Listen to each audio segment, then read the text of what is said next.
Good morning, sir. Can you see and hear us? Yes, I can. Thank you. May we please call Mr. Shiels? Yes. Good morning. I'm your usher today. I believe you're going to be swearing on the Bible. Can you hear me correctly? Can you hear me, and is that correct? I can hear you, and that's correct. Yes. Okay. Could you please take the Bible and hold it up? I believe you have one with you. Yes. Bit higher, please. Yeah, okay, fine. Thank you. And if you repeat after me, please. I swear by Almighty God I swear by Almighty God that the evidence I shall give that the evidence I shall give shall be the truth, shall be the truth, the whole truth, the whole truth, and nothing but the truth. and nothing but the truth. That's lovely, thank you. Make yourself comfortable. Could you confirm your full name, please, Mr. Shiels? Kevin Philip Shiels. Thank you for appearing today to assist the inquiry in its work. As you know, I will be asking you questions on behalf of the inquiry. You should have in front of you a hard copy of a witness statement in your name, dated the 18th of January 2024. Do you have that? Yes, I do. Could you turn to page 9 of that, please? Yes, Do you have a copy with a visible signature? I do. Is that your signature? It is. Yes. Are the contents of your statement true to the best of your knowledge and belief? Yes, they are. For the purposes of the transcript, the reference for Mr. Shiels' statement is WITN 105-80100. Starting, please, Mr. Shiels, with your professional background. You completed your professional training and were called to the role as a solicitor by the Law Society of Northern Ireland in 1991, is that right? That's correct. You were in private practice in criminal law until 2003, Yes, that's correct. and at that point you joined the Department of the Director of Public Prosecutions as a senior public prosecutor. I did. Yes. And you continued as a senior public prosecutor when the office was reconstituted as the Public Prosecution Service for Northern Ireland in 2005, is that right? Yes, that's correct. And is it right that you remain a senior public prosecutor in the Western and Southern region of the Public Prosecution Service for Northern Ireland? That's correct. Yes. You have addressed in your statement your involvement in the prosecution of Maureen McKelvey. Could we have on screen, please, paragraph 5 of Mr. Shiels' statement, that is page 2.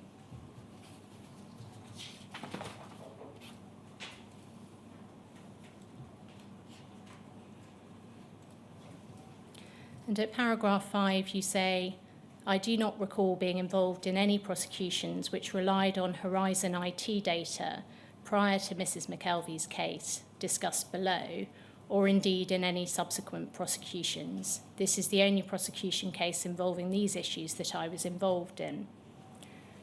Was Maureen McKelvey's case also the only case in which you have been involved, where the individual being prosecuted was an agent or employee of the post office?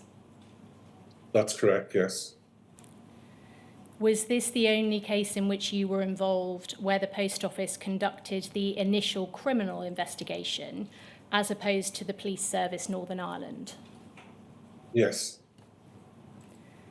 Were there other bodies like the post office who did initial investigations before referring cases to the Department of the Director of Public Prosecutions?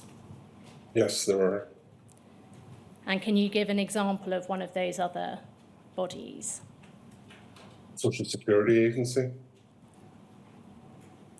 Was the process for dealing with cases referred by the post office different at all from the process for dealing with cases referred by other bodies? Not to my knowledge, they came through the police. At the point you became involved in Maureen McKelvey's case, that was February 2004, did you work in a team in the Department of the Director of Public Prosecutions? I worked in a region which consisted, I think, of 5 senior public prosecutors. It's called the Northern Region.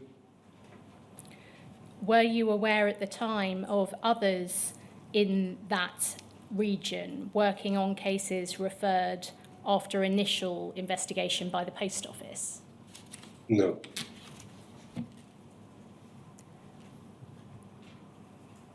As far as you were aware, was the Department of the Director of Public Prosecutions, later the Public Prosecution Service, ever given any presentations or briefings by the Post Office in respect of the investigations they carried out and the evidence they produced in support of prospective prosecutions? Not to my knowledge, no. Were Post Office cases ever discussed within your team or region of prosecutors? Not to my knowledge, no. As far as you are aware, was there one point of contact at the Post Office for information relating to Post Office cases? No, not to my knowledge.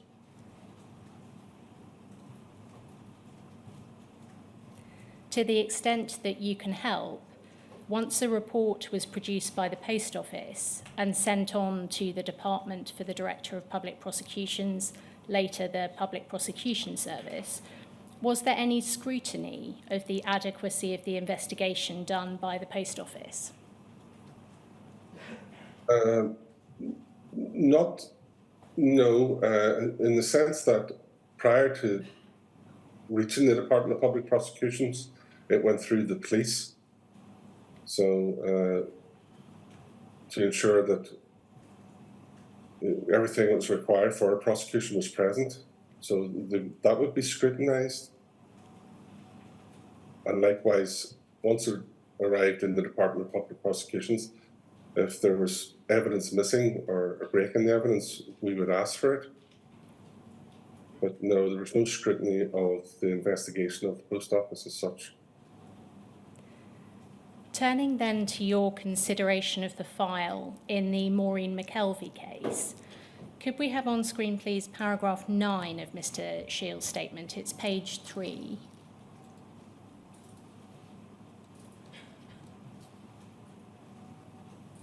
At paragraph 9, you say this: the file was allocated to me on the 19th of February 2004. My role was that of directing officer, which is the PPS, then DPP, lawyer, with responsibility for considering the file and applying the PPS test for prosecution. The test for prosecution is set out at section 4 of the PPS Code for prosecutors. It is met if 1, the evidence which can be presented in court is sufficient to provide a reasonable prospect of conviction, the evidential test, and 2, prosecution is required in the public interest, the public interest test. What process did you follow when you received a file in respect of which you were being asked to take a prosecution decision? As I would do with all files, I assessed the evidence, and if the evidence was sufficient, prosecute. In terms of what the file you received in this case contained, you address this at paragraph 8 of your statement. If we could go back a page, please. Towards the bottom, please.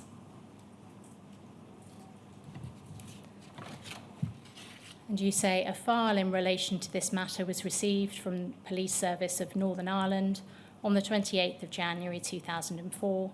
The file contained a covering letter from Detective Superintendent P. Macaulay stating that there was sufficient evidence for a prosecution.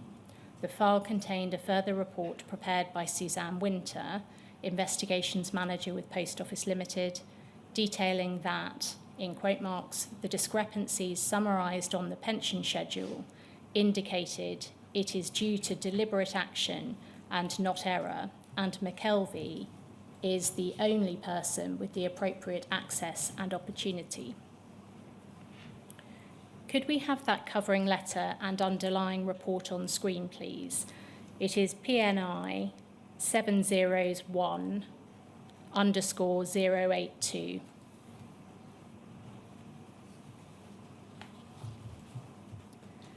This is the letter from Detective Superintendent P. Macaulay.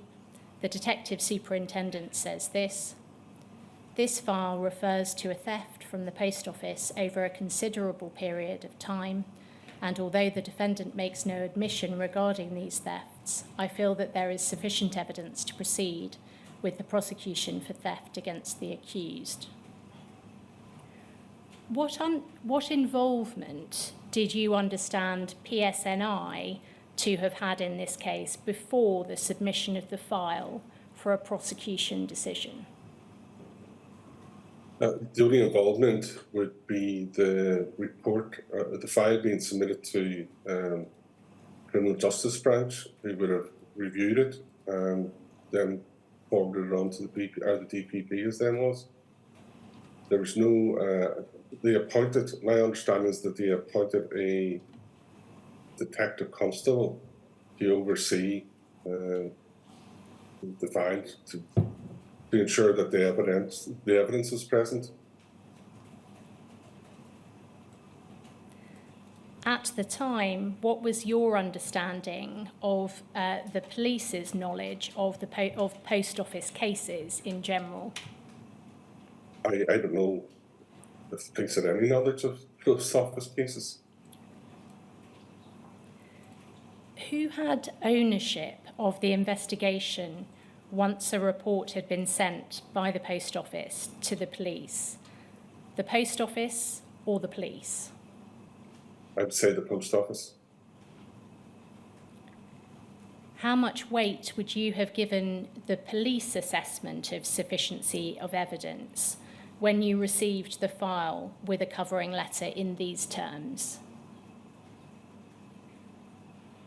I rely on my own view of of each and every file. The police recommendations and views are solely recommendations and views. That's all I can say. I wouldn't attach great weight to the police recommendations. You have said that this was the first and only case you dealt with which relied upon Horizon data. Prior to being allocated this case, did you receive any training at all from the post office on the Horizon IT system? No. When you were allocated the case, were you given any information about the Horizon IT system by colleagues who had been involved in post office cases? No.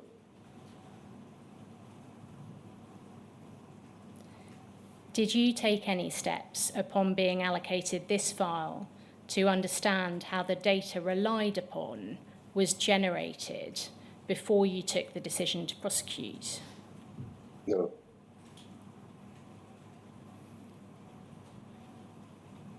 Why not? Well, I was relying on the information supplied in the statements of those people who were using the system, i.e. the post office employees. Going over the page, please, we can see the summary sheet prepared by the PSNI, and this lists the nature of the offence, and we see there theft. And scrolling down a little, please, the officer in the case, Suzanne Winter, investigation manager. And going over 2 more pages, please, we have Ms. Winter's report. About halfway down the page, the subject is theft of post office monies, limited monies at Clannabogan Post Office by Mrs. Maureen McKelvey, sub-postmaster of Clanbogan Post Office. 2/3 of the way down, we have the date that this report was submitted, which is December 2002.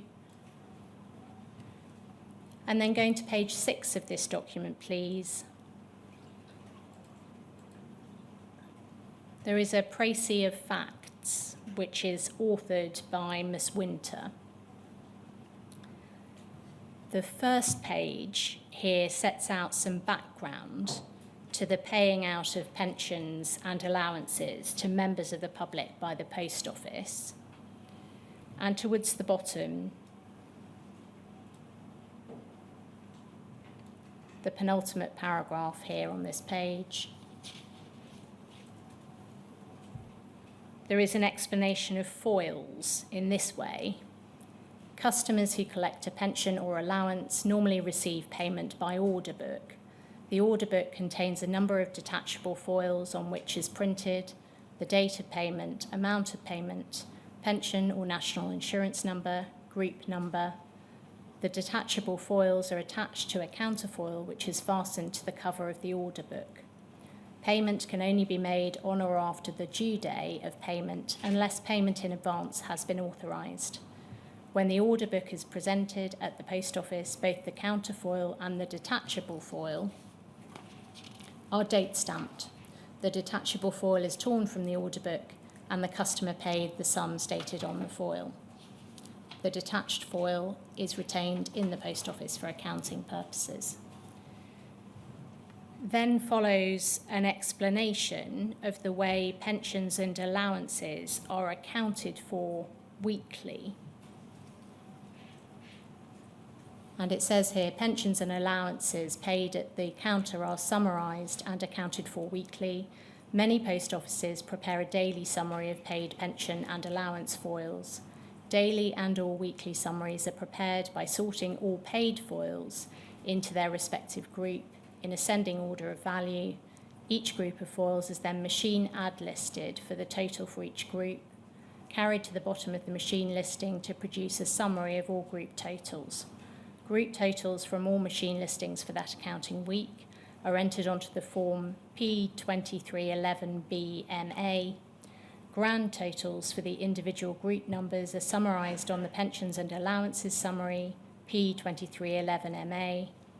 The grand total for all pension and allowances is then entered in the payments table of the weekly cash account of the post office. On completion of the weekly cash account, all paid pension and allowance foils and form P2311BMA are dispatched to the paid order unit in Lisahalley, Londonderry.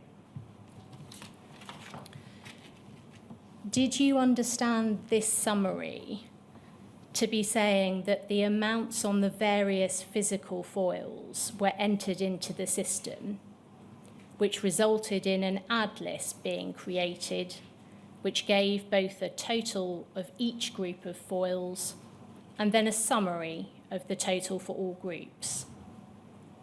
Yes. The next step was then to enter all the group totals for the accounting week onto the form 2311BMA, or P2311BMA, and the physical foils for the week were sent with that form to the paid order unit. That's what the summary here is saying, isn't it? Yes. And the next paragraph then explains the checks that were conducted by the paid order unit, which were conducted on a rota basis. And about halfway down that paragraph, it says, whilst conducting a routine rota check of the paid pensions and allowances foils dispatched by Llanabogan Post Office, overclaims were identified on each of the weeks examined, varying in value from 40p to £148. The overclaims were generated by claiming non-existent pension and allowance foils. Pausing there, when you read that last sentence, the overclaims were generated by claiming non-existent pension and allowance foils. Did you stop to ask whether this was the correct conclusion to draw as to the discrepancies which had been identified by the paid order unit? So I repeat the question? So the last line here draws a conclusion as to how the overclaims were generated. And it says the overclaims were generated by claiming non-existent pension and allowance foils. So what the paid order unit had highlighted to the post office, according to this summary, was that there was a mismatch between the physical foils for the week and the figures on the P2311B MA. Yes? Yes. Did you understand from the summary given to you at the time that the figures appearing on the P2311B MA were generated in part by someone in branch putting in figures from the hard copy foils, and in part by the computer, which generated an ad list? Was that your understanding from this summary? Yes, that the information was inputted via the computing system, which gave a balance at the end of the week, and which was to match, that figure should have matched the number of foils that have been paid, or stubs, counterfoils. So with that in mind, the conclusion that is stated here, the overclaims were generated by claiming non-existent pension and allowance foils. I'm asking whether you stopped to question whether that conclusion was justified on the basis of the summary, because there were two alternative explanations for the mismatch, weren't there, apart from a purposeful overclaim. Either an error on the part of the person entering the figures from the physical foils, or an error on the part of the computer system generating the ad list. Would you agree with those two possible alternatives? Well, yes, I would agree. Was this something you considered when you read the conclusion in the terms put here, which had been reached by the post office investigator, that the claims were generated by claiming non-existent pension and allowance foils? No, I didn't reach that conclusion. Simply for the fact that the allegation was that Mrs. McKelvey was stealing the money. So it wasn't errors. There were no errors highlighted in terms of the computing system or personal errors. But just at this point, did you consider these two alternative explanations for a mismatch between the figures on the physical foils and those on the form it was being compared to? No, I didn't. The report goes on to explain what investigations were done by post office investigators, having been alerted to the discrepancies identified by the paid order unit.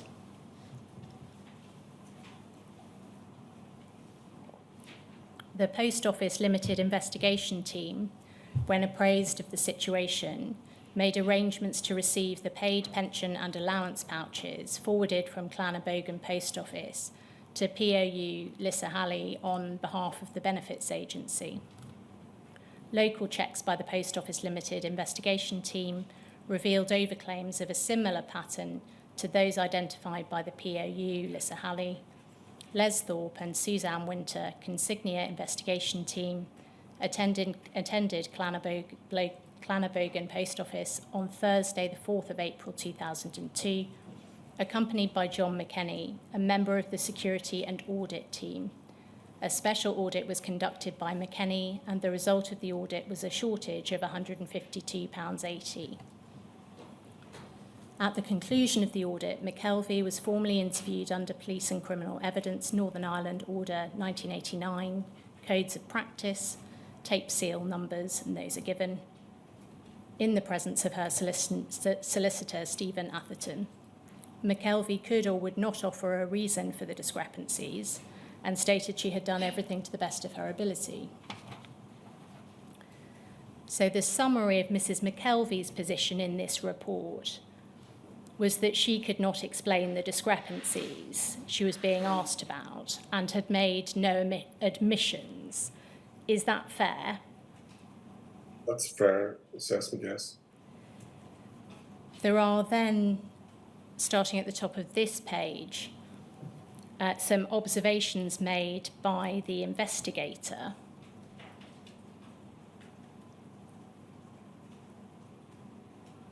Forgive me, going on to the next stages of investigation, we've reached at this point the first interview. So starting at the top of this page, at the conclusion of the interview, McKelvey was informed further checks needed to be completed of the pension and allowance to establish the final figure of the overclaims. McKelvey and Atherton were invited to observe the checking of the outstanding pensions and allowance pouches. On the 2nd of May 2002, McKelvey and Atherton observed the examination of the pension pouches and additional overclaims were identified. On completion of the examination of the pension pouches, arrangements were made with Atherton to formally interview McKelvey regarding the additional pension and allowance overclaims identified. On the 27th of May 2002, McKelvey was formally interviewed under Police and Criminal Evidence Northern Ireland Order 1989 Codes of Practice, tape seal number, and that's given, in the presence of her solicitor, Stephen Atherton. McKelvey offered no explanation regarding the additional overclaims identified. McKelvey has made no admissions of guilt in this matter and states she has done everything to the best of her ability. We then come on to some observations made by the investigator,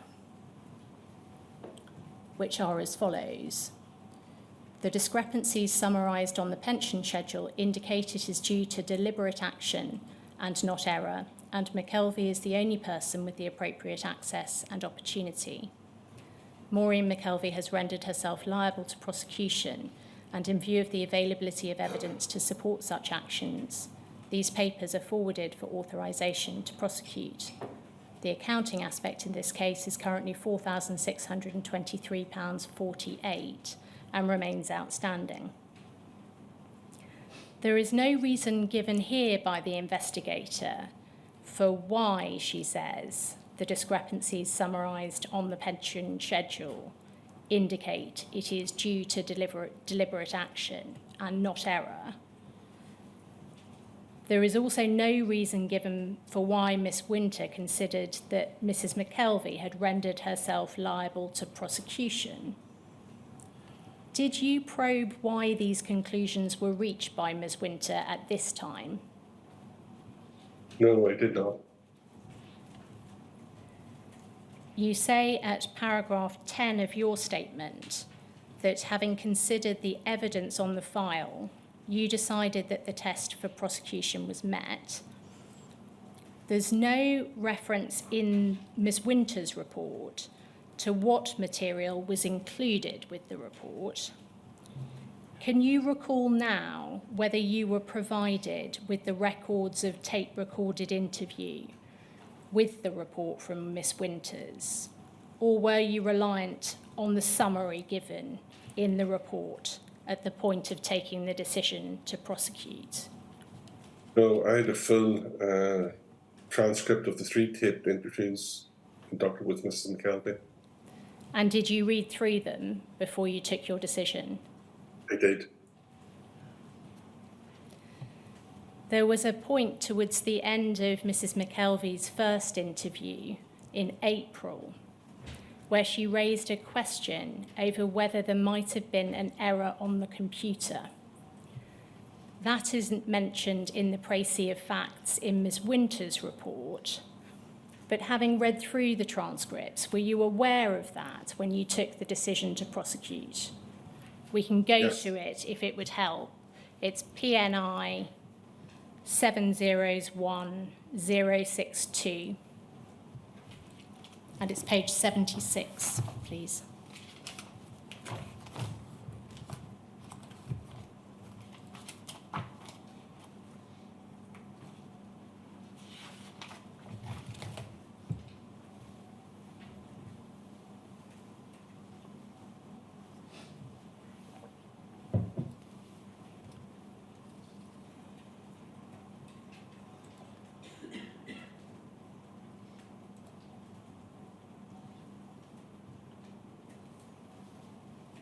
So going down, please, towards the bottom of the page of this interview.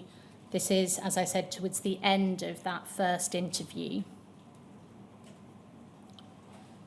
And there's some discussion there of the physical foils on that page. And towards the bottom, the last question on this page, Suzanne Winter says, have you anything else you'd like to say, Mrs. McKelvey, before we conclude the interview?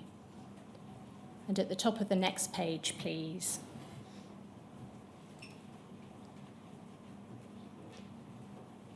Yes, I do believe I did everything to the best of my ability. I've been doing it for 11 years and I done it right. If there's been an error on the computer, question mark, I've just done that. I didn't mean to do it. That's all I can say. So that gives the context for the reference to error on the computer. Did this have any influence at all on your decision to prosecute? No. Did you? Mrs. McKelvey, reading that, Mrs. McKelvey said it was an error on her part. So you understood that to mean she was saying it was error on her part? Yes. Rather than deliberate overclaiming? Yes. Having read the interview transcript and having interpreted that in that way, did you consider any further the possible explanation other than theft? That there might be errors, human errors, or computer errors, that may have caused the discrepancies at the heart of the case?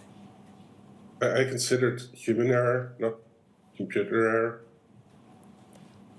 And why did you dismiss human error? Because there were that many, they were so pronounced.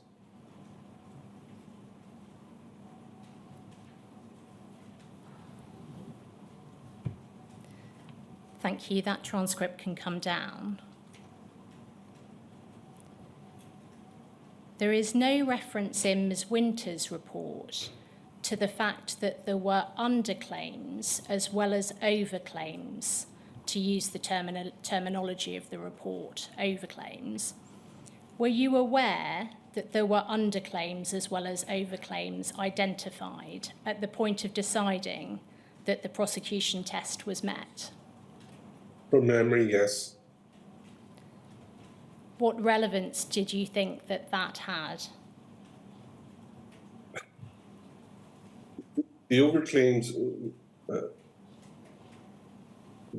in terms of the overclaims, because of the amount of money claimed, when it balanced, it should reflect how much of the overclaim was. So, for instance, if there was an overclaim of £150, one would expect to find the balance on the post office of £150 over. But the overclaims never matched the balance on the books. So that would indicate that money was being removed or hidden. The same way with the underclaims. Did you consider that the existence of underclaims might reflect errors, whether they are human or computer, causing a discrepancy the other way? On reflection now, yes, but at the time, no.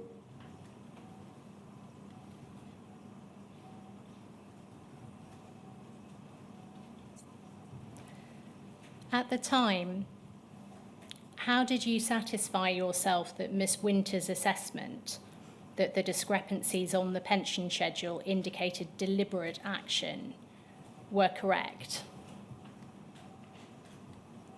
Well, it wasn't only Mrs. Winter, it was the staff at the Sahali who were doing the checks. And their evidence supported the account of Mrs. Winter.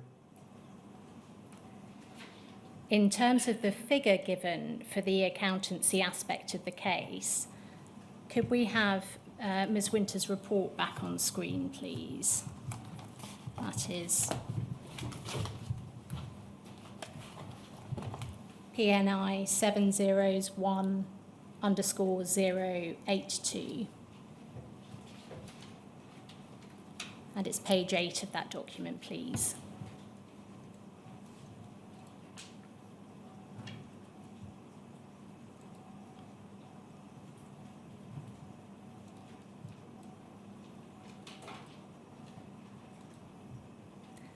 Page 8, please. Towards the bottom of the précis of facts, this page, the last sentence. The accounting aspect of this case is currently £4,623.48 and remains outstanding.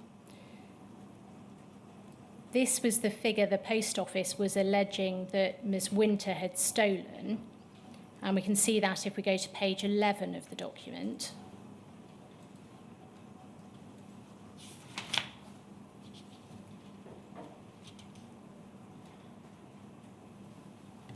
Under recommendations as to charges and proceedings, that you, Maureen McKelvey, between a date unknown and the 4th of April 2002 at Clannabogan Post Office, stole £4,623.48, the property of Post Office Limited, contrary to the Theft Act.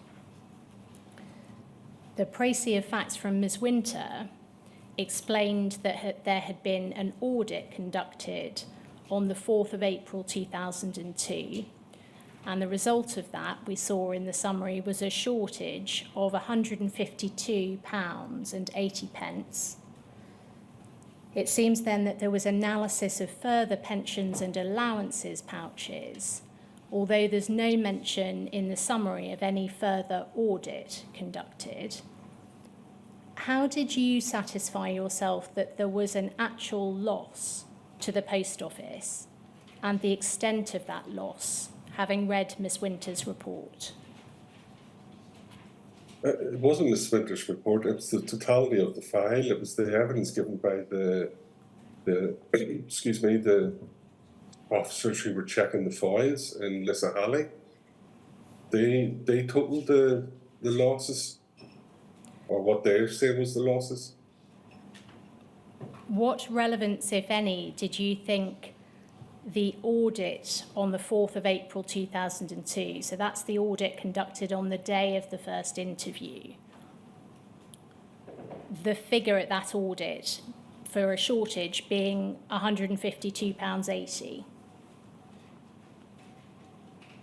I can't recall any store by the figure or the fact that it was a shortfall at that point in time. Well, the shortfall at that point is obviously significantly lower than the overall figure, which was being cited in relation to the proposed theft charge. So what I'm trying to understand is how you understood the Post Office to have reached the loss figure. By totaling all the shortfalls, by totaling all the overclaims payments between the specific dates on the charge. So it was the audit shortage and then updated to include the differences between the physical foils and the form on which those figures ended up being recorded. Correct, yes. Okay. And at the time, did you think that that was sufficient evidence of the loss in this case to meet the prosecution test? Yes.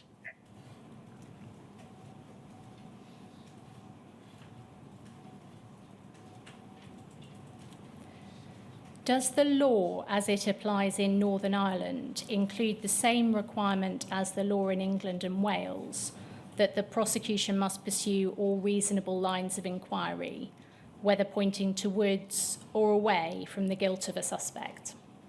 Yes.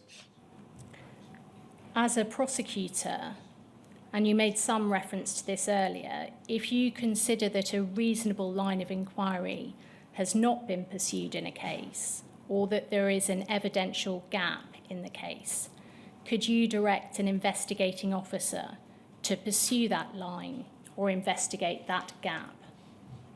I would ask them to consider pursuing it or provide an explanation as to the gap or why there's a gap.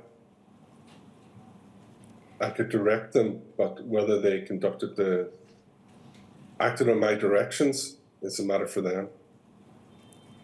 When you read Miss Winter's report, did you consider there were any reasonable lines of inquiry which had not been pursued or any evidential gaps in the case? No, from memory, no.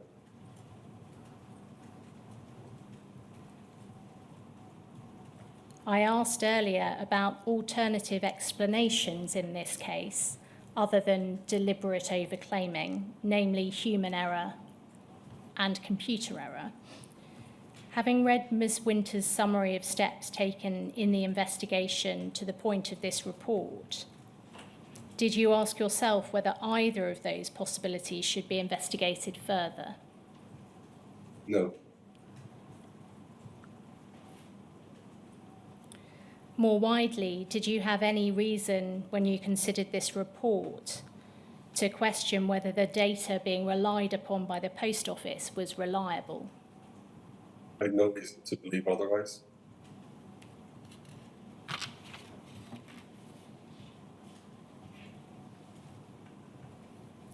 On what basis did you decide that the evidential test was met in this case for a charge of theft, and in particular, the dishonesty aspect to that offence? Well, there was no attempt by Mrs. McKelvey to repay the alleged money stolen. And she, because of the amount of alleged human errors, there were too many to discount as solely errors and not a deliberate act or deliberate acts of theft.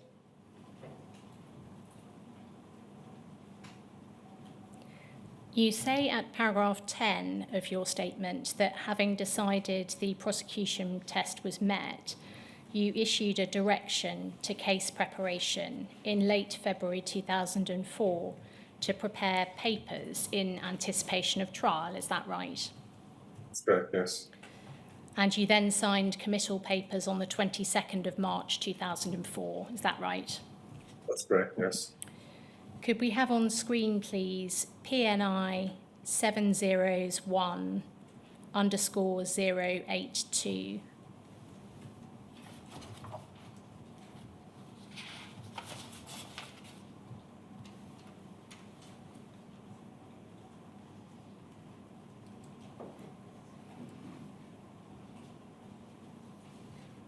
And going to page 4 of the document, please.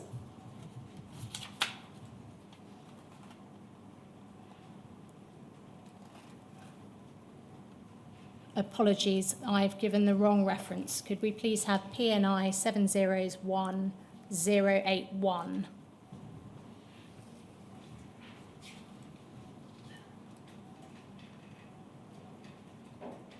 That's page 4.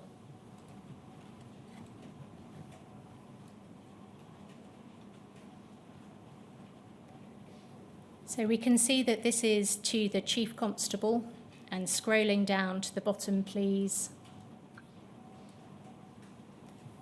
we can see that it is dated the 22nd of March 2004, and it's a communication from you. Going back up, please, under charge there is this: prosecute Maureen McKelvey on indictment for the following non-scheduled offence, that you, on a date unknown between the 1st day of September 2001 and the 21st day of August 2002, in the County Court Division of Fermanagh and Tyrone, stole cash in the sum of £4,623.48 or thereabouts, belonging to Post Office Limited, contrary to Section 1 of the Theft Act, Northern Ireland, 1969. Did you draft the charge that we see here? I did, yes. And then under general, there is this: prosecution on indictment is warranted, the amount of errors, in quote marks, in a relatively short time frame would indicate that this is more than simple incompetence. This appears to be the extent of the reasoning provided to the Chief Constable for why the prosecution test was met. Is that right? That's correct, yes. Can you help with why you considered that a large number of errors in a relatively short time frame was indicative of theft rather than simple incompetence, as you put it? From memory, I know the only thing I'd say is that because the amount of errors, Mrs. McKelvey was alleging in an interview that when she was inputting the data into the computer, the computer itself wasn't user friendly, but there were that many, as I say, errors that it just couldn't be simply incompetence on behalf of the Mrs. McKelvey. There must have been something more to it. In this case, there were discrepancies identified which post-dated the audit and the first interview conducted on the 4th of April 2002.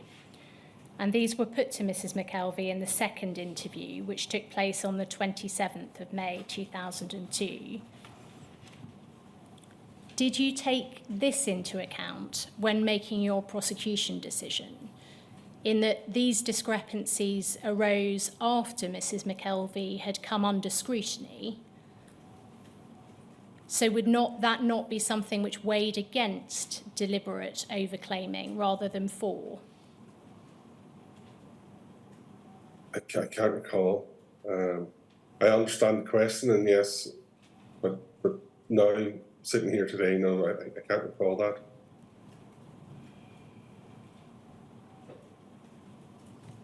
Given your lack of knowledge of the Post Office accounting practices and computing software when you were allocated this case, do you think you were in the position to make an assessment of what any given number of errors might be indicative of? Let's say I was relying on people who were providing the information from Lissa Halley, but given that Mrs. McKelvey had been doing this for a certain length of time, with no errors, it was surprising. The errors arising were too many to ignore. Were you in fact led by the Post Office assessment of the case, as set out in the investigation report of Ms. Winter? I wouldn't say I was led. No, I had cognizance of the report, but I wasn't relying on the report because the report isn't evidence or evidential. The evidence was contained in the statements of the witnesses with Lissa Halley. Well, I was going to ask you expressly, I take it that the file which you received from the police, upon which you based your decision, actually contained the witness statements which some weeks later formed the basis of the committal bundle. Is that right? That's correct, yes. Right.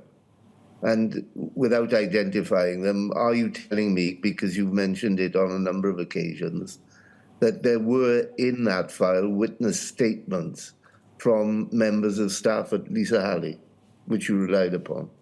Yes, that's correct, yes. Right. All right, thank you. Yeah.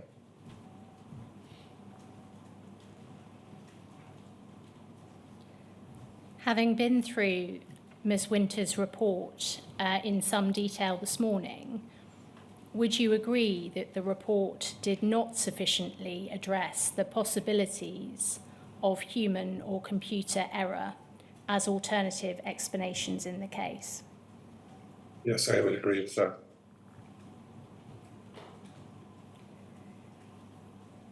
Going back to your direction to the Chief Constable,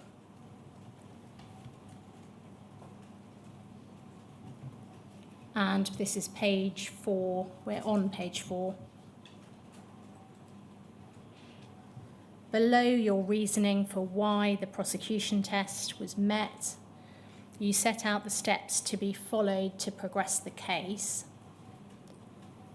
And you say primary prosecution disclosure will be made to the defence following committal. Committal papers, directions for committal proceedings, the police investigation file, and a copy direction part 1 have been handed to the police officer in charge of the case, and he should deal with them in compliance with PSNI force instructions. The senior law clerk, Southern Circuit, will be sent inter alia, copy part 1 of this direction, direction part 2, copy directions for committal proceedings, and letters and enclosures to be given to the disclosure officer at the time the committal papers are checked, and copy police report. The District Commander, MR, Police Service of Northern Ireland, has now been sent a copy direction part 1 and copy directions for committal proceedings. So you gave directions to others to progress the case in these ways, including direction to provide the disclosure officer with directions for committal proceedings, letters and enclosures. Could we have on screen, please, paragraph 13 of Mr. Shiels' statement? That's page 4 of the statement.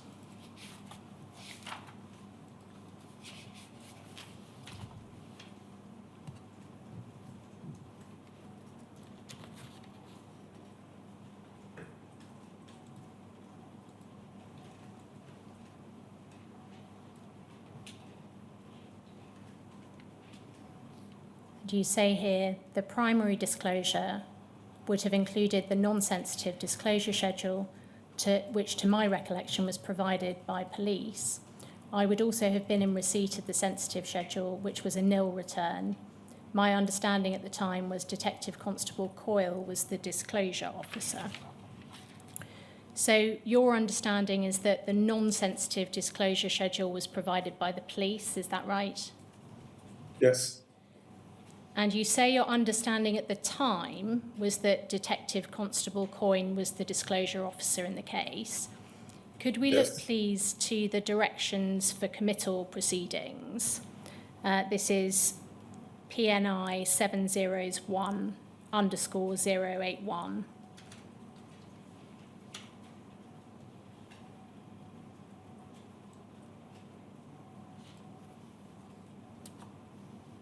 And page 5, please.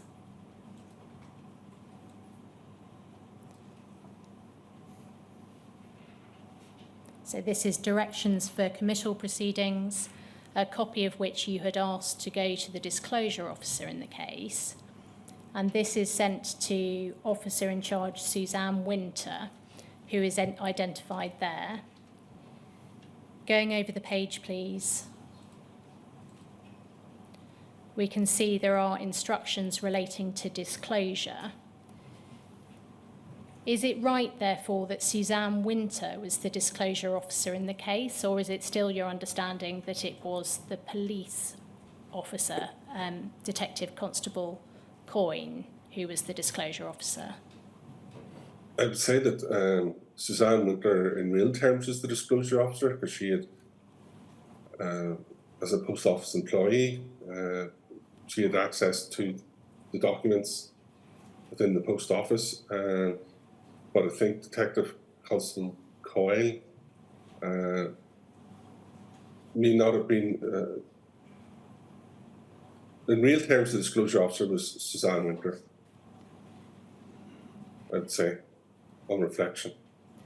And the disclosure schedules which were provided to you, did you understand those to have been prepared by Suzanne Winter or by the police? On reflection, I think they were prepared by Suzanne Winter.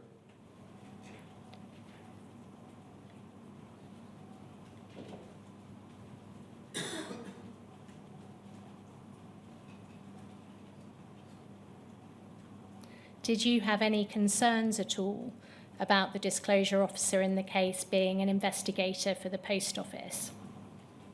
No. Were you satisfied that Ms. Winter was suitably qualified for the role? I never thought about it at the time, but considering she was the investigator for the post office, I thought she was sufficiently qualified to investigate. Under point 1 of the disclosure instructions, you say at the time when you return the signed committal papers to the senior law clerk for checking, you will be handed an envelope containing prosecution disclosure. On the day of the committal, following the committal for trial, you should hand the envelope to the legal representative for the accused, or if that is not possible, to the accused personally. Would you have considered the primary disclosure material yourself at the stage you were sending out your directions in the case, or would you simply have checked over the disclosure schedules provided to you? No, I would have provided primary disclosure at committal if anything failed to be disclosed. Sorry, I didn't quite catch that. Could you repeat that answer? I would have considered primary disclosure at the time of committal and disclosed material at that point. Could we have on screen, please, paragraph 14 of Mr. Shiels' statement? It is page 4.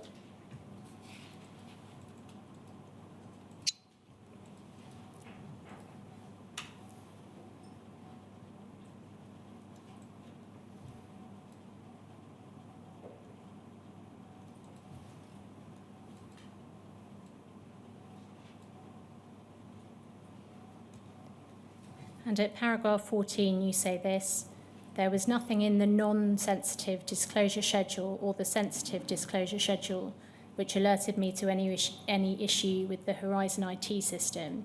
If any such material existed and was brought to my attention, I would have disclosed it as primary disclosure. I would also have reviewed whether the test for prosecution remained met. Are you saying here, essentially, that you were reliant upon the Post Office to draw your attention to any material which might have put in question the reliability of the Horizon data? Yes, I am. In terms of the issues being raised in the defence statement in this case, and we'll come on to look at that in a moment, given that human error was being raised, did you make any inquiries of the Post Office through the police as to the level of training Mrs. McKelvey had received on the Horizon system, or any difficulties she had reported with using the system? No, I did not. Do you think that you should have done? No.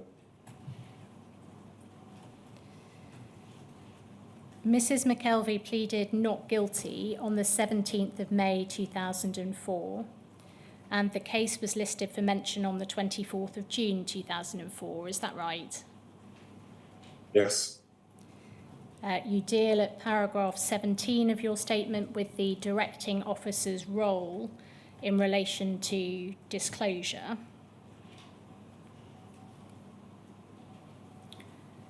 And you say an important part of the directing officer's role is to discharge the disclosure duties placed on the DPP PPS.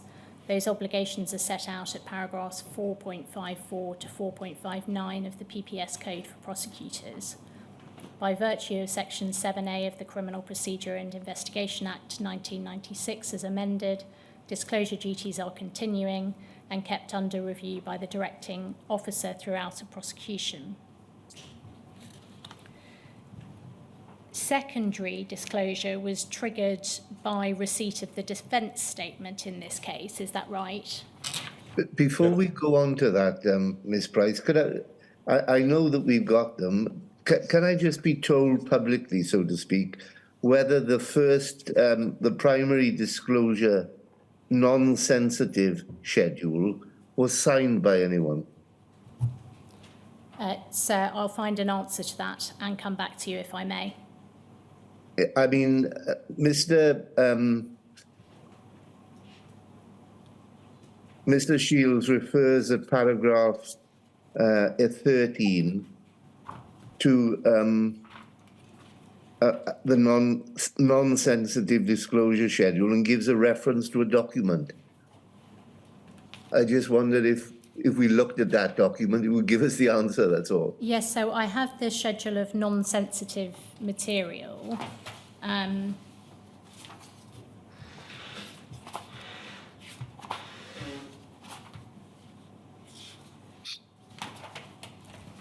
Unfortunately, the copy I have has a redacted signature. And I recall, sir, now looking at this earlier, I'm sure we can look behind that redacted signature to see if we can find the answer, sir. I mean, I shouldn't hide the point. Whoever was actually providing information for this is a question to you, Mr. Shiels, whoever was providing the information upon which the list was drawn up, the person who signs it has a legal obligation in relation to it, does he or she not? That's correct, yes. Yeah, so I would like to know who did sign this. Thanks. I may be of assistance in that from memory. In preparing my statement and having looked at the disclosure schedule, both the sensitive and non-sensitive disclosure schedules were unsigned. They were unsigned? Unsigned. I think that the counsel for the inquiry refers to their signature at page 14 of the non-sensitive material, which is redacted. I think that signature is mine. Right. But you are not the person, in effect, authenticating the disclosure statement. Is that what you're telling me? That's right, yes. All right. So where the disclosure officer, if I can use that phrase, should have signed the statement, it is not signed. Is that correct? That's correct. Fine. Well, it's not fine, but you know what I mean. So the signature to which I'm referring is on a covering document to the schedule itself. Yeah. We will do some further investigation, sir, to see if we can provide you with more information. Yeah. Thank you. Sorry to interrupt. Not at all, sir. You were, I think, about to go on to secondary disclosure following a defence case statement. I'm grateful. You address secondary disclosure at paragraphs 18 and 19 of your statement. So going over the page, please.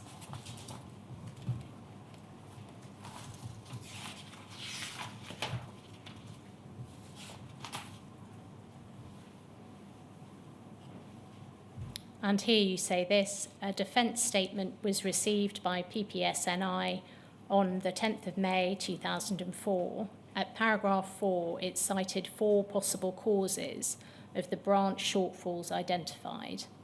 1, human error. 2, pressure of running the shop. 3, operating a credit account through the post office. 4, failure of the post office to provide a sufficient cash float. And then at 19, regardless of the contents of the defence statement, had any matter been drawn to my attention suggesting that there was a question mark over the reliability of the Horizon IT system, this would have been disclosed as primary disclosure, as it would clearly have undermined the prosecution case. So the reliability of the Horizon IT system was not raised explicitly in the defence statement. But again, you say that had you been made aware that there was any question of the reliability of the IT system, you would have considered this to be disclosable information. Is that right? That's correct, yes. Following receipt of the defence statement, you sent this to Detective Constable Coyne, asking him to review the unused material listed on the schedules and in his possession. Is that right? Yes, it was sent on my behalf. Could we have on screen, please, PNI 701_078?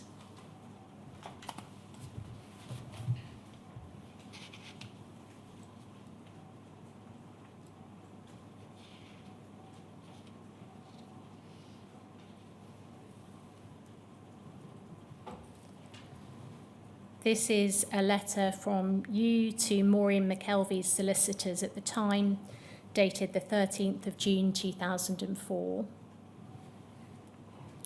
You enclosed, scrolling down please,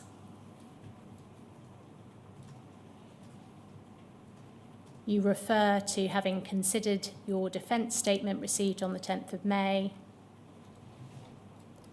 You refer to being required to disclose any prosecution material which has not previously been disclosed, which might reasonably be expected to assist the defence. And then you enclose further documentation in response to the defence statement. And included in that list that you set out there are the last two items, 6 and 7, are office copies of the Clannabogan Post Office computer transaction log for 2 time periods. And those were the documents, having seen those actual documents which appear further on in this larger document we're looking at now, those are the documents titled Cash Account Final, aren't they? Yes. Were you made aware by the Post Office at this stage or any other stage that there was further and better audit data available from Fujitsu on request? No. Could we have on screen, please, page 6 of Mr. Shiels' statement to the inquiry?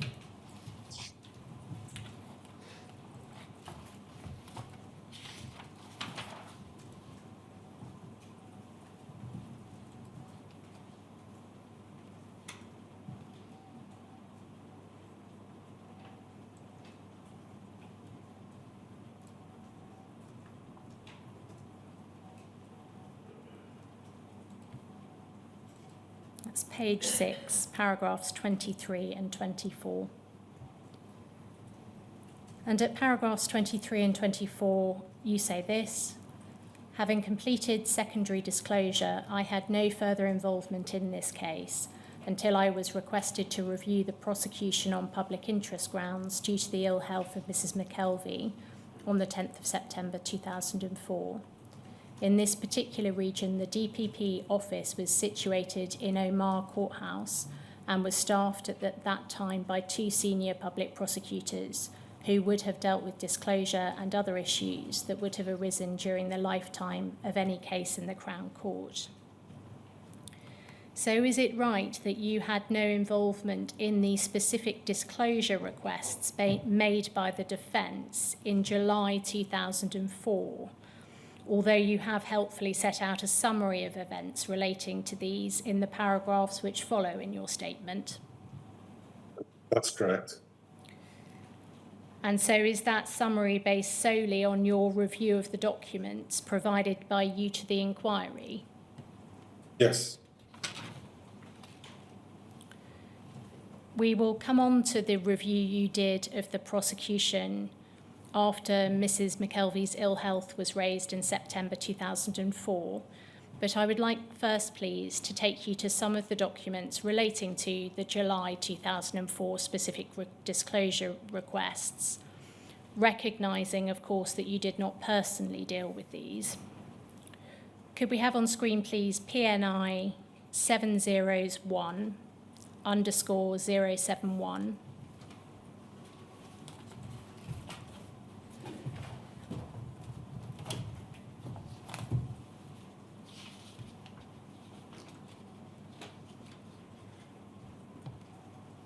And page 3 of this document, please.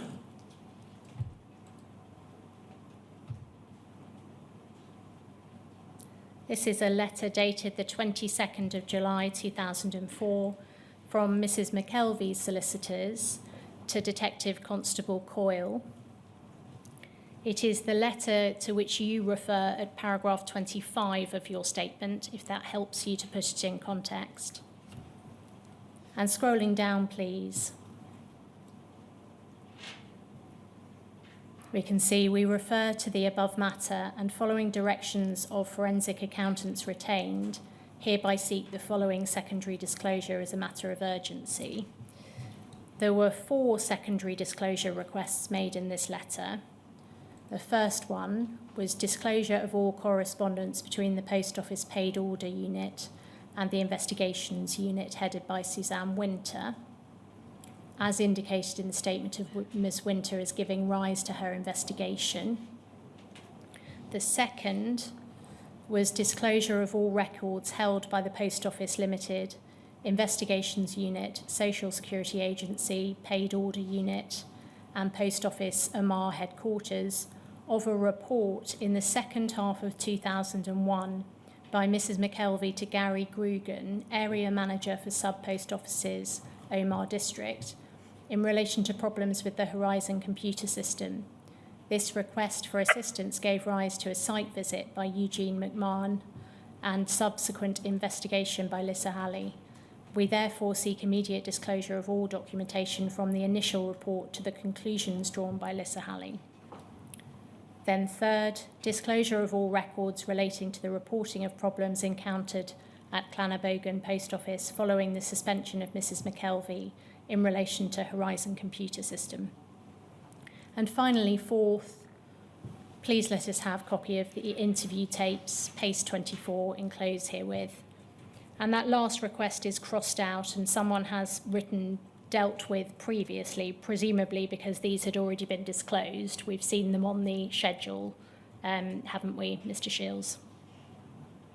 Yes. Then there is a letter from your late colleague, Brian Curran, to Mrs. McKelvey, dated the 27th of July 2004. Could we have that on screen, please? The reference is PNI 701_079.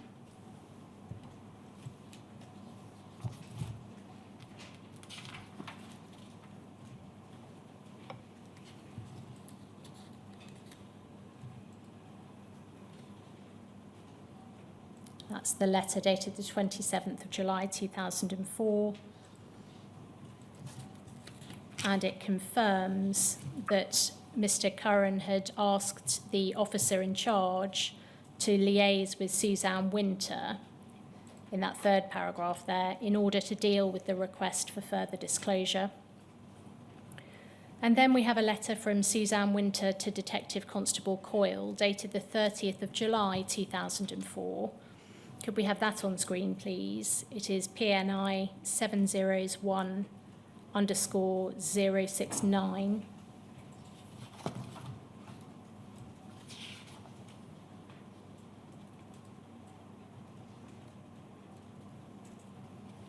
We see there from Suzanne Winter to Colin Coyle, 30th of July 2004, and Ms. Winter says this: Colin, unable to contact you this morning and I am on leave for 3 weeks. Update is as follows. Disclosure statement. Ref 2, so referring to the second disclosure request.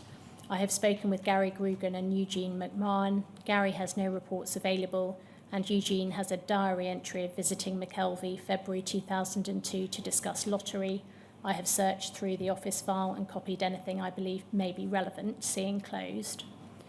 Ref 3, I have requested the call logs from August 2002 to present date. Temp postmaster started 19th of September 2002 and new postmaster started on the 7th of March 2003.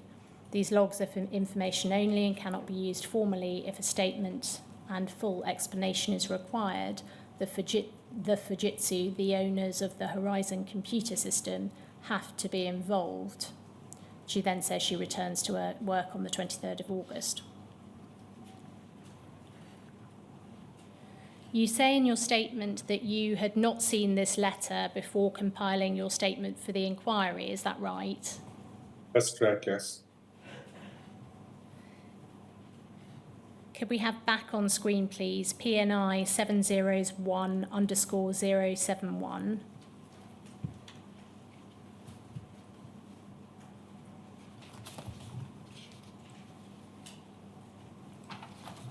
Going please to page 2 of this document.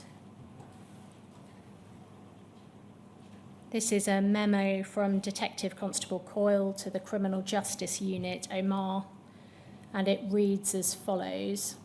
Please see the attached letter from John J. McNally & Co. Solicitors re Maureen McKelvey. Although the letter is addressed to myself, I have supplied the PPS with the original. I have discussed the matter with the PPS and the investigating officer, Suzanne Winters, and report as follows.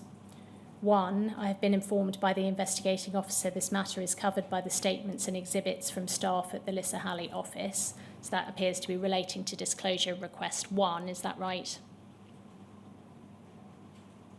That's my understanding, yes. And then 2 and 3, so referring to disclosure requests 2 and 3, please see the attached report dated the 30th of July 2004 from the investigating officer. I would like to draw attention to number 3, where the investigating officer states the logs are for information only and cannot be used formally unless the owners of the computer system are involved. I've retained a copy of the disclosure, submitted for information and onward transmission to the PPS. So it appears that Suzanne Winters' letter of the 30th of July 2004 and Detective Constable Coyle's memo were being sent on to the DPP. Is that right? Yes, that's right.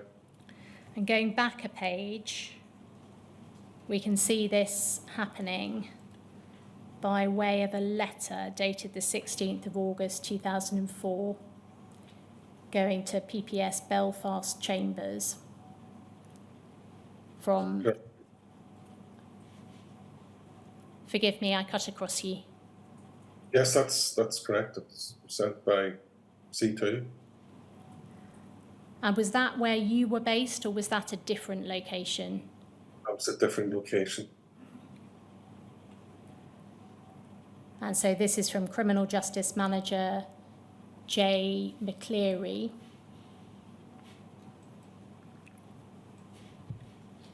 And attention was drawn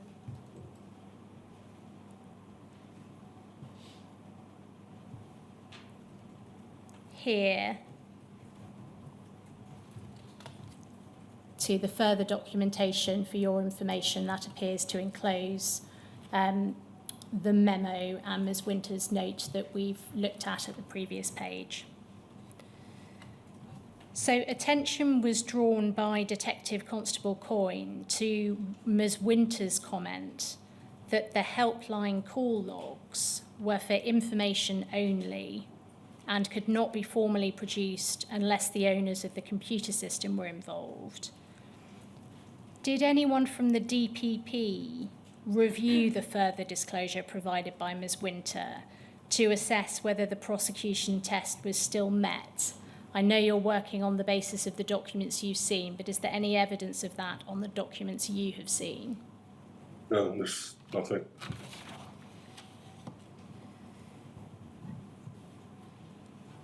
Were you aware of the helpline call logs and other documents contained in this new disclosure, which showed problems encountered by Mrs. McKelvey using the system, as well as some reports of discrepancies in the accounts? Was that drawn to your attention at all by anyone at the time? No, it wasn't.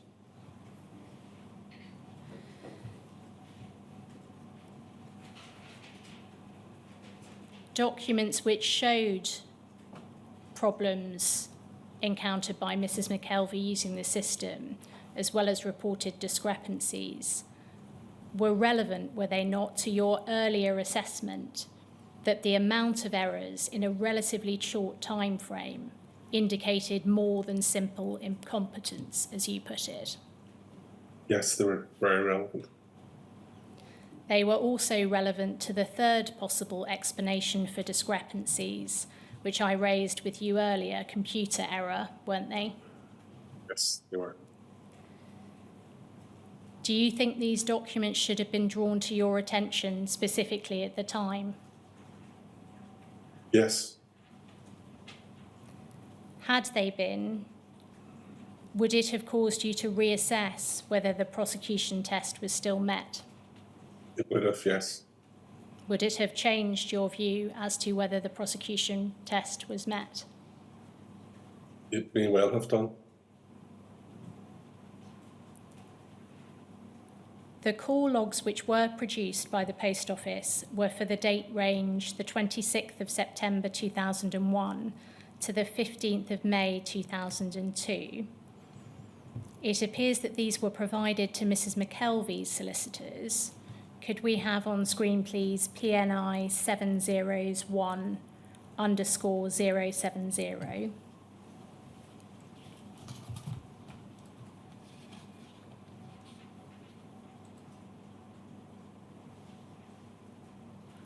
And scrolling down, please, to the bottom, we can see this is the letter from Paul Dale from the DPP to Mrs. McKelvey's solicitors, which you refer to in your statement.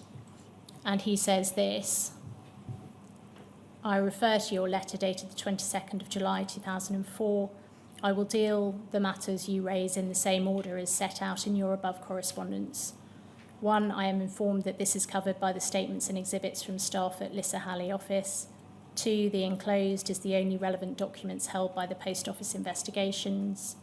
3, call logs from August 2002 to present date are not in possession of Post Office investigations. I am informed that they have been requested and any documents received will be reviewed for disclosure in due course.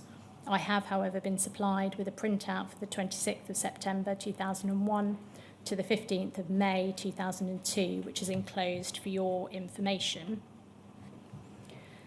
What had been requested at item 3 of Mrs. McKelvey's solicitor's letter were records of problems encountered at Clannabogan Post Office following Mrs. McKelvey's suspension. The call logs referenced here related to the period before her suspension. Mr. Dale's letter suggested that these had been requested. You say in your statement that you have no independent recollection of whether any further material was received or reviewed. Having reviewed the documentation you have for the purposes of preparing your statement, are you able to assist at all with whether any further material was received or reviewed? From the material, no, there's no further material received. Ms. Winter had referred in her letter of the 30th of July 2004 to the need for a statement from Fujitsu if the call logs were to be used formally. The inquiry has been unable to find any evidence of on the papers disclosed of any such statement being obtained in this case. As far as you're aware, was a statement obtained from Fujitsu in this case? No, as far as I'm aware, there's no statement obtained. Sir, I wonder if that might be a convenient moment for the morning break. Yes, certainly, yeah.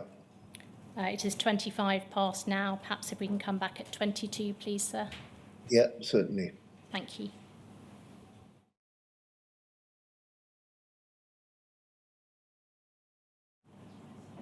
Hello, sir. Can you see and hear us still? Yes, thank you, yeah. Thank you. Sir, before I resume my questions relating to specific disclosure requests in July 2004, you asked earlier about the schedules of sensitive and non-sensitive material and whether they were provided any assistance as to who had signed them off, if anyone. Mr. Shiels said from memory that they were unsigned, and certainly the ones that I'm looking at the moment, if we can have them on screen, that appears to be correct. So we have PNI 701_080.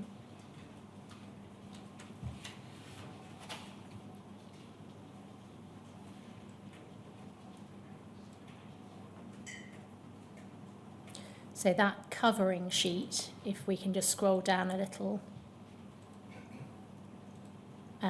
confirms handing of the envelope containing primary disclosure, and we've checked beneath that, and the signature doesn't take us any further on who was handing over the envelope. It's an unknown person. Going over the page, over 2 pages, please. We have the police schedule of non-sensitive material, and if we scroll down to the bottom, please, the disclosure officer box signature and date is blank, but there is a signature for signed DPP prosecutor, and that, having looked behind the redaction, appears to be Mr. Shiels' signature. And perhaps, sir, if I may just ask a question relating to that in a moment, but there is one more page of this document on page 16.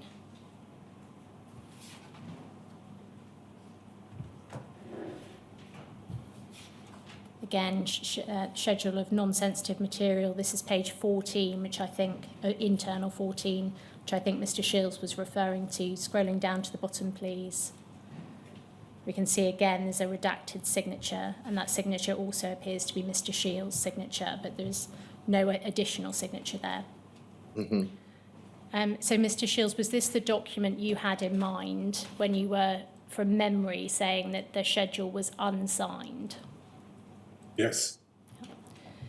In circumstances where it was unsigned by the disclosure officer, can you assist with why you signed the document, or the circumstances in which you did, absent a signature of the disclosure officer? On the basis that all the documents purporting to be in the disclosure schedule were present and correct, and on the file that I read. Sir, do you have any further questions on this before I return to my questions? Thanks for your research over the break, Ms. Price. Thank you, sir. You refer at paragraph 31 of your statement, Mr. Shiels, to a letter dated the 28th of July 2004 from Mrs. McKelvey's solicitors. Could we have that on screen, please? It is PNI 701_072.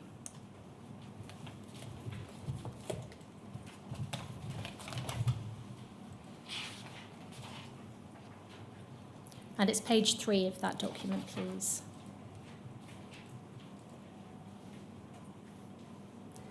This is the letter from Mrs. McKelvey's solicitors, dated the 28th of July 2004, sent to the Department of Director of Public Prosecutions at the Omar Courthouse address. Would this have been something that came to you or not? No, never came to me. The letter enclosed correspondence from the accountants instructed on behalf of Mrs. McKelvey to Suzanne Winter. And we can see that if we go over the page, please. I do not intend to take you through the detail of this correspondence in light of the fact you say you would not have seen it at the time. But were you aware at the time of the fact that Mrs. McKelvey's accountants had met with and corresponded with Ms. Winter directly in the case? No, I was not aware. Was that something which you would have considered usual or unusual in a case of this nature? I would consider it extremely unusual. To the extent that you can say, do you think this was indicative of the police and prosecutors being reliant on the post office for guidance on technical matters relating to post office procedures? Yes. Were you aware at the time that further disclosure requests had been made in the case as set out in this letter? So if we can scroll down, please. There is a reference to the meeting with Ms. Winter and we would be obliged if you would provide us with the following information, and then just scrolling down slowly that page and over to the next.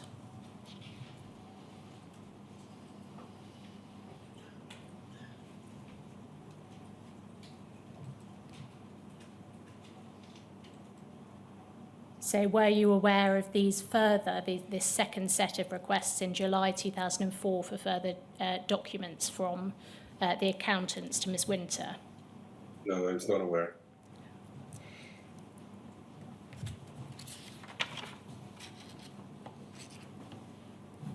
At point 3 here,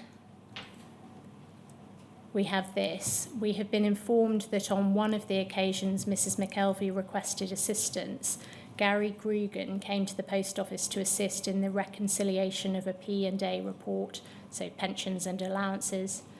The report could not be reconciled, and Mr Grogan asked Lissa Halley to check a number of weeks for any inconsistencies in P&A reports. Can you provide details of A, when Mr Grugan contacted Lissa Halley in relation to this matter, B, what week originally prompted the checking of P&A reports, C, what other weeks were checked and what, if any, inconsistencies were found, and D, provide details of reports produced by Lissa Halley, either written or verbal, in relation to Mr Grugan's request. Was this point the suggestion that Mrs McKelvey experienced problems reconciling the pensions and allowances report, problems which were reported to Gary Grugan, raised with you at the time? No, they were not. Have you been able to establish on your review of the papers what happened in respect of this request? No. There was no further material sent to the PPS or the DPP on foot of that request. But that request was sent to Mrs Winters, and it looked like the forensic accountants were liaising directly with her and keeping the DPP and, in fact, the police out of the loop entirely. And that was only sent by Mrs McKelvey's solicitor to the DPP in OMA. I think you read out for reference only. I think they referred to it as they sent it to the DPP for information. They weren't asking the DPP to act on it.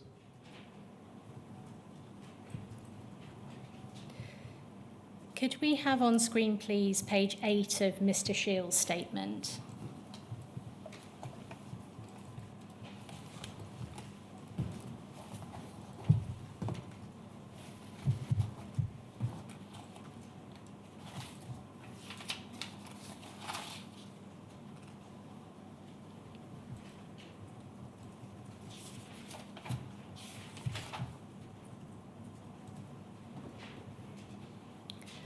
And at paragraphs 34 and 35, you say this.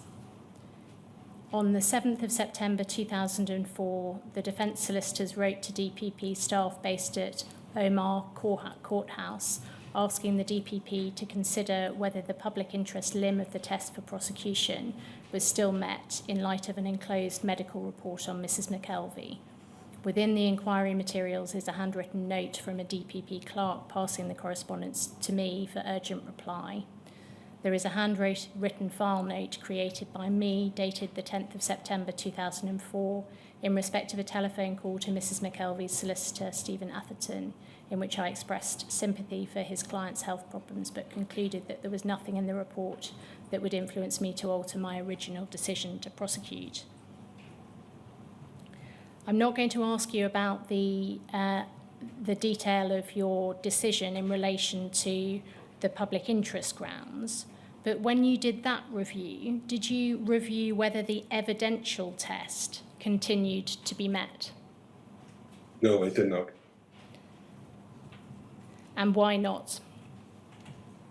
There's no further material for me to review. You deal at paragraph 36 of your statement with the trial, and you say the trial in this matter was listed to commence on the 13th of September 2004 when a jury was impanelled. The trial ran for 3 days until the 16th of September 2004 when the jury returned a not guilty verdict. During the currency of the trial, I am not aware if any issues, whether disclosure or otherwise, were brought to my attention. Such issues, if any, would normally have been dealt with by those prosecutors situated in the DPP office in Omagh Courthouse. Were you at the trial? No, I was not. Was the outcome of the trial reported to you at the time? No, I was not. Okay. Which is not unusual. Does it follow that you are unable to assist us with whether there was any review of the case done either by the PSNI or the PPS? From memory, there was no review done by the PPS. I was not asked for my views on the file of the prosecution. So no, in relation to the PPS, I don't think there was any review conducted. It may follow from your answers, but as far as you were aware, was there any review of the case done by the Post Office after Mrs. McKelvey's acquittal? I'm not aware. If it was, He's not aware, I think was the answer. So you can't assist us one way or the other on that? no.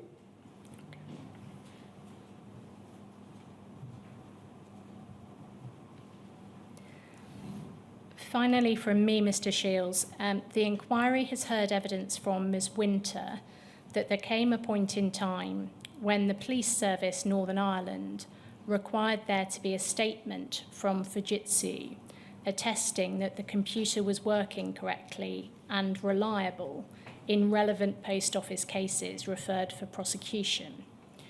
Do you recall being aware of the introduction of this requirement? No.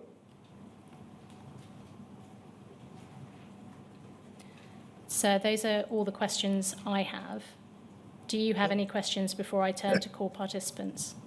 Yes, just one aspect I'd like to explore a little with you, Mr. Shiels. The impression, let's use that word, that I have at the moment is that following your decision to prosecute,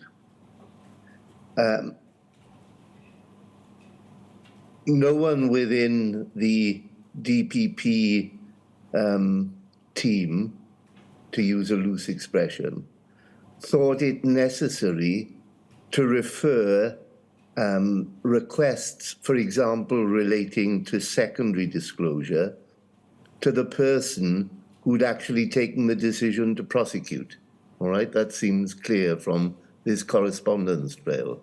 Was that usual at the time, or was it just one of those things, as people might say? No, it was usual for two locations, one being Omagh and the other one in Belfast Crown Court, because each of those two courthouses had their own team of prosecutors who would have dealt with post-decision disclosure issues and any matters that arose during the currency of trials in those locations. Other Crown Courts didn't have those in-house prosecutors or prosecutors on site, so to speak. And is that still the position? No, it's not. It's not. So that in the current, in 2024, the same prosecutor would be consulted on all important steps once a prosecution was instigated. Is that fair? That is correct, yes. Yeah, fine. I asked the question in part because when it came to deciding whether Mrs. McKelvey's health should be a bar to her prosecution, they did consult you. They did, yes. And I take it that was because the instigator of the prosecution was then thought to be the appropriate person to decide whether to put an end to it. Yes. Yeah, all right, fine. Yes, thank you very much.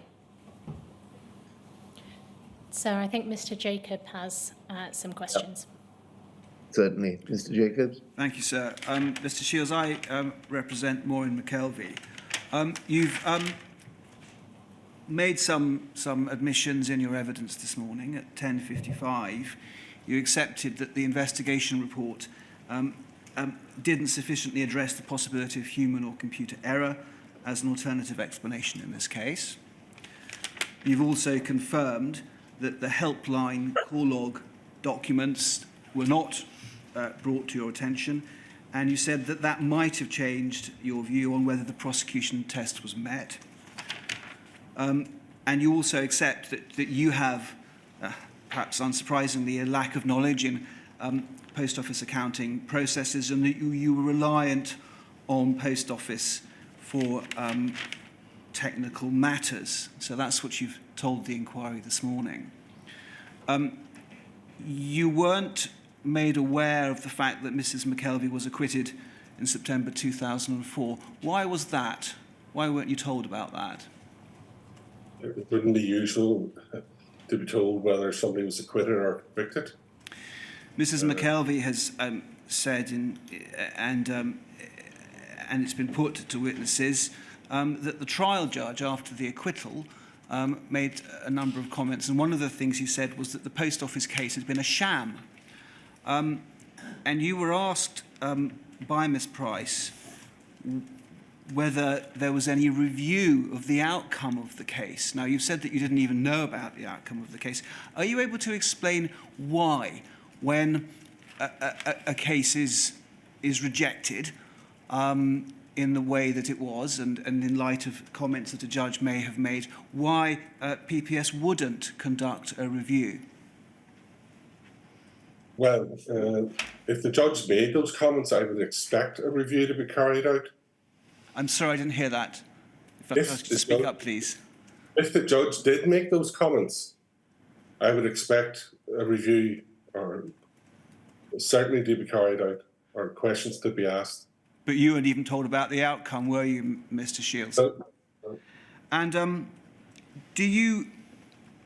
And you also have said that you weren't aware of any post office review, and certainly one can infer from that that the PPS weren't involved in any review with the post office concerning the acquittal. No, as far as I'm aware, there was no review.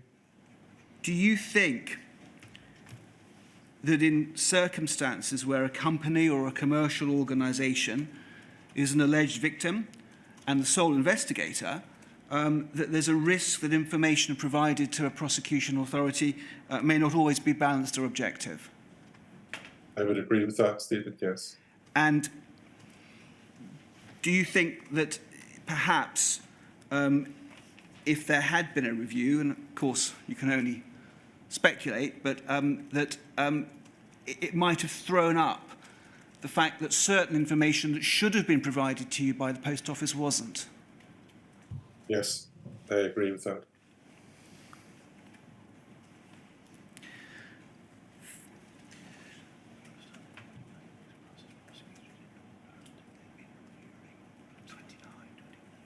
I'm just asked to raise one other point with you. We understand that 29 sub-postmasters were prosecuted in Northern Ireland.